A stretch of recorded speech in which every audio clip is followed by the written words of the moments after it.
So if you're someone who actually struggles with getting what you want from like friendships, from relationships, from career, from education, whatever, like wherever you are and you struggle with persuading people, this video is going to teach you exactly how Jordan Belfort got thousands of people to give him millions of dollars without even being physically present. Now, a few weeks ago, lads, I came across this script by here, and this is the exact script that he used to train his army of sales warriors in order to get the money from the other people's pockets and put it in his pocket, basically.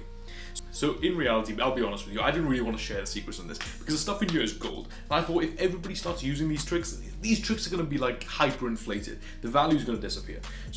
But then I realized some of you guys actually might be struggling getting what you want in life. And I was there at one point as well, and I realized if someone did tell me these persuasion tricks, how to actually persuade people, how to get exactly what you want when you need it, I would have been very much grateful. So this is me giving to you in a world that keeps taking and not giving. So no excuses, hit that subscribe button. The first point I got from this manual, like a lot of it is just based upon like mindset.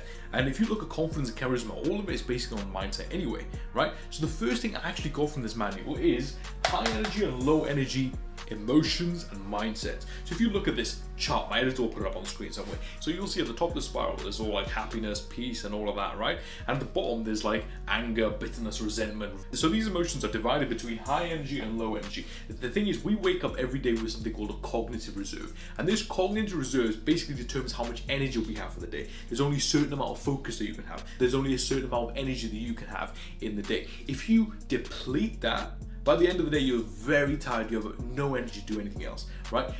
These emotions, the high energy emotions and the high energy mindsets actually add to that cognitive reserve rather than deplete it. The low energy emotions deplete that cognitive reserve. So things like anger, vindictiveness, jealousy, all these things drain you a lot quicker. It may feel a little bit better, right? Imagine if you're just like shouting at someone and you're angry at them, or you're a bit jealous, or you wish something happens to the other person. Yeah, it feels good for a little bit, but over time, it's gonna drain you. But the other ones, if you're just existing on peace and if you're existing on a state of happiness and content, if you're just content with your life, right?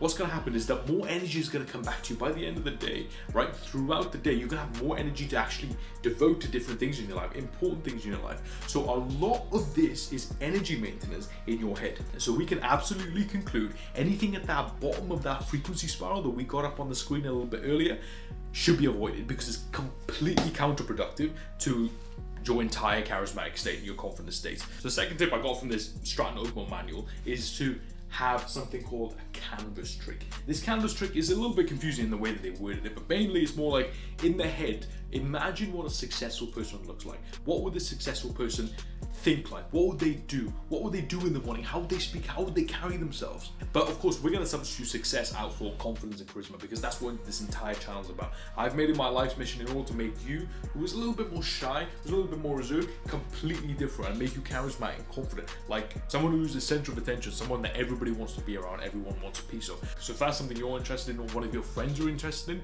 share this video to them as well because this will help them. So both of you can basically like elevate yourself on that social ladder together. You don't need to do it alone basically. So back to this canvas trick. This canvas trick is more like, how do you imagine a confident person? What do they do with their lives? How do they speak? How is their posture? How are they thinking? What kind of emotions they don't exhibit? You don't really need to reinvent the wheel. You just need to see what other people are doing already and copy them. Because think about it, all humans copy off other people. Children copy off other people. Charismatic people, confident people that you look up to or you see on TV or these celebrities, all these people are people, they're human. They've already copied that off someone else and they've just adapted them to themselves. So that's what you're going to do. I want you to find out the most confident, charismatic person in your life, in your social circle, or on TV or whatever, right? I want you to analyze exactly what they do, exactly how they speak, how they walk, how they feel, what kind of energy that they give other people.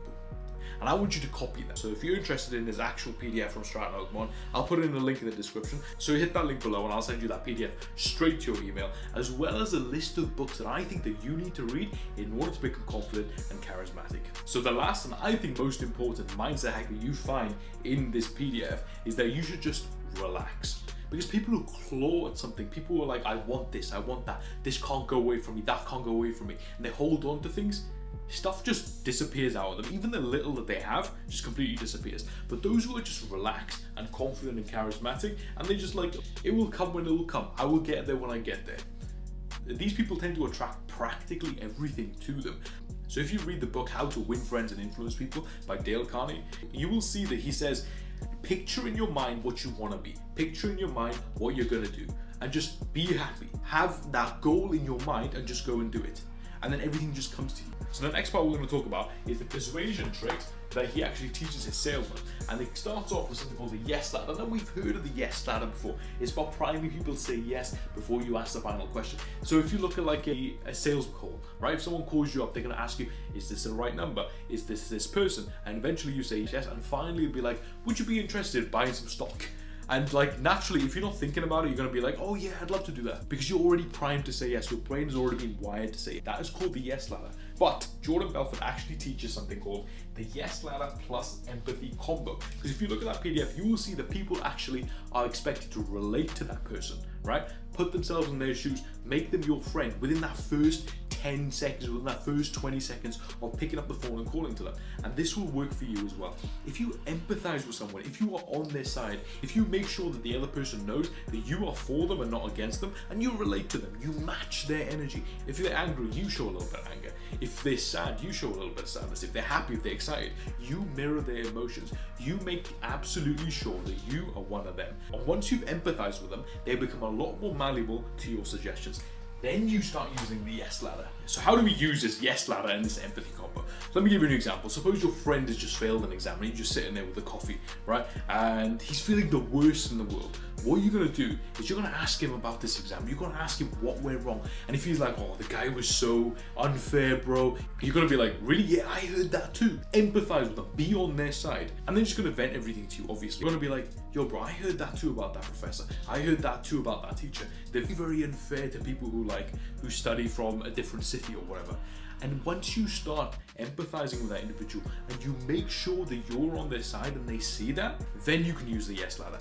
This person doesn't necessarily need to be sad. This person could be happy. As long as you match that energy and they know that you're on their side, you can use the yes ladder. I'm pretty sure like 90% of the time it works. So yes ladder looks a little bit like this. Imagine if you want help moving house, right? You're just moving house a weekend and you need help, but you want to ask one of your friends and you don't know if he's going to do it. So the first thing you're going to do is step them up on that first step of the ladder. Ask him some obvious question. It can be anything. You'll be like, you like iPhones, right? And you'll be like, yeah. Or if you want to make it specific to the actual scenario, you'll be like, you're normally free around this time of week, right? And they're gonna be like, yes. And the next thing you're gonna do is you're gonna ask, you're the type of person who actually help a friend when they actually need it, right? And they're gonna be like, yes. And then you can actually completely take it on a different route. You can talk about the iPhone if you want. But since they've already said yes, you can go ahead and say, so I was thinking of moving all my stuff from my house. I really needed a little bit of help next week. Are you down for that? And most likely, they're gonna say yes. Now, of course, it's not a foolproof plan, but this makes your persuasion skills 10 times better as opposed to if you didn't use it. So the next rule we're going to look at is the FOMO rule, but we're going to add two more things to that. We're going to add the because rule, and we're also going to add the enthusiasm rule. So enthusiasm, they use so much throughout that script. So in that script, they use so much enthusiasm when they're talking to their clients, but they don't use the because rule, which I'm going to add it to you and I'm going to give it to you for free. So because rule basically says that if you say a statement and then you say because afterwards, you become a lot more convincing, because when you say because, people automatically assume that there's a valid reason behind it. Suppose if I was like, yo, bro, can you open the window? They're going to be like, why do you want to open the window? If I said, yo, bro, can you open the window because it's so hot in here? They're going to be like, yeah, I'll open the window. What we're going to do is we're going to combine that FOMO plus enthusiasm plus the because rule. When you're enthusiastic and polite, people are a lot more inclined to believe what you're saying and inclined to accept your offer. Why? Because you're enthusiastic about something. Something good is going to happen to you. Something entertaining is going to happen in your life, and they don't want to miss out. And that's where FOMO comes in. So let me give you an example. Suppose if you want to buy a dog and your family is like, no, I don't want to get a dog or something. And you're going to be like, imagine waking up and you just see a dog just wagging his tail, waiting for you and only for you. That's unconditional love right there. It's such a good decision to get a dog because families with dogs are 10 times more happy according to statistics as opposed to families who don't. And then you're going to go and up the enthusiasm through your actions. You're going to say, towards the end of this week, we're actually going to go and see some puppies. Do you want to come and we'll just have a look? That is you upping the enthusiasm. So you got them feeling FOMO because you're like, oh, maybe we are missing out. We've given them the valid reason and you've shown the enthusiasm because you actually want to go and see those puppies. They're more inclined to give into your persuasion and actually be convinced because you've used this rule again. Now, like I said, persuasion does not work 100% of the time, right? A lot of times it does work because people are just like in their heads and they don't know exactly what they're doing, they don't know exactly what they want. That's basically everybody in this world today. When it doesn't work, you gotta be relaxed. Remember, you gotta just be like, yeah, okay, whatever. What you're gonna do is you're going to craft a negative scenario, and that is the treasure map method. So for example, let's go back to that dog. Your family says that you don't want a dog, right? And you've tried the FOMO rule, you've tried the because rule, and you've tried the enthusiasm rule. What you're gonna do after this is you're gonna be like, okay, fine. But then you're gonna give the negative scenario. Imagine if everybody just leaves the house. Imagine everybody's at work and all of a sudden you feel lonely or you feel sad. Imagine how much better it would be if you had a dog, just giving unconditional love to you. But if that's what you want, now what you've done there is actually instill a fear in their heads. That's gonna brew in their heads. They're not gonna go, okay, fine, we'll buy a dog straight away. No, they're not gonna do that because they have their ego and they have their confidence and all that to look out for. What's gonna happen is you're just gonna leave that where it is, and they're going to brew that in their head. It's gonna simmer in their head, and eventually they're gonna be a lot more softer on their stance to buying a dog or helping you out or doing something else for you. Make a hypothetical scenario which is negative for them, and show them that this is the actual route in order to get happiness or comfort or whatever, right? You make the problem, you sell the solution. People want to get to their desired state as quickly as possible. And if you give them an actual treasure map to go exactly where they need to go, they don't have to do the work. They're going to take that treasure map. It may take a little bit more time, but eventually that they will. Time is your closest ally when it comes to persuasion for anything. So you want to make your point short and sweet and succinct without letting the other person go and think in a bunch of different directions, without opening up a bunch of different doors. Because of course there are different ways to achieve what they want to achieve, right? But you want them to achieve what they want to achieve by helping you. And therefore you want to make every offer very short, very succinct, very sweet, and be like, boom, boom, boom, we're going to go and do this. Do you want to come? If not, fine, let's go. You'll see this in this PDF training manual all the time. You'll see that they'll pick up the phone and they'll be like, can we give you 30 seconds of your time? And we'll give you free value. And we just need your permission to actually give you really good stocks, really good investments, lay it down on the line. I'm not even giving it to you today. I just want to make sure that you remember the name Stratton Oakmont. And they do that so many times throughout the script because they put time on their offer and they just walk away. Again, the length of time you give is directly correlated to the amount of value that you're giving. If you give them a short amount of time on that offer, they're gonna jump on that offer a lot more quicker than if you like try to explain it to them for like 30 minutes. So that's the persuasion tricks done. But the final point that I'm gonna share with you is the most important point throughout the entire PDF.